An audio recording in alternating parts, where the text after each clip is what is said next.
Stacy with WTI.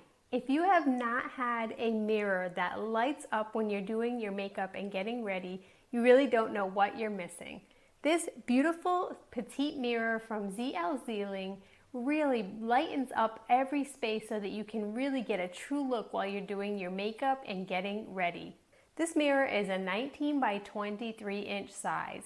It really provides beautiful lighting, whether you have it in your vanity area or if you just want to put it in your bathroom to get some extra good lighting while you're getting ready. It also includes a charging port. So you have a USB option, whether it's for something that you use in the morning to get ready, or if you just want to charge your phone, whatever you need it for. The mirror is crisp and clean feeling, and it feels nice and sturdy, despite not being an overly large piece.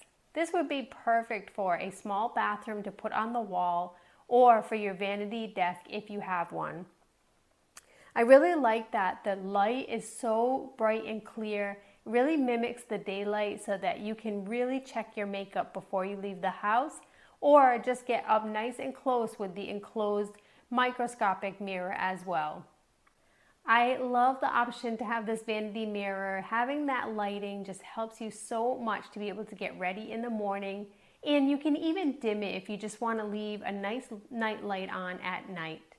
So you will definitely be so pleased with the beautiful lighting and this well-made mirror that you'll get. But that's just my point of view.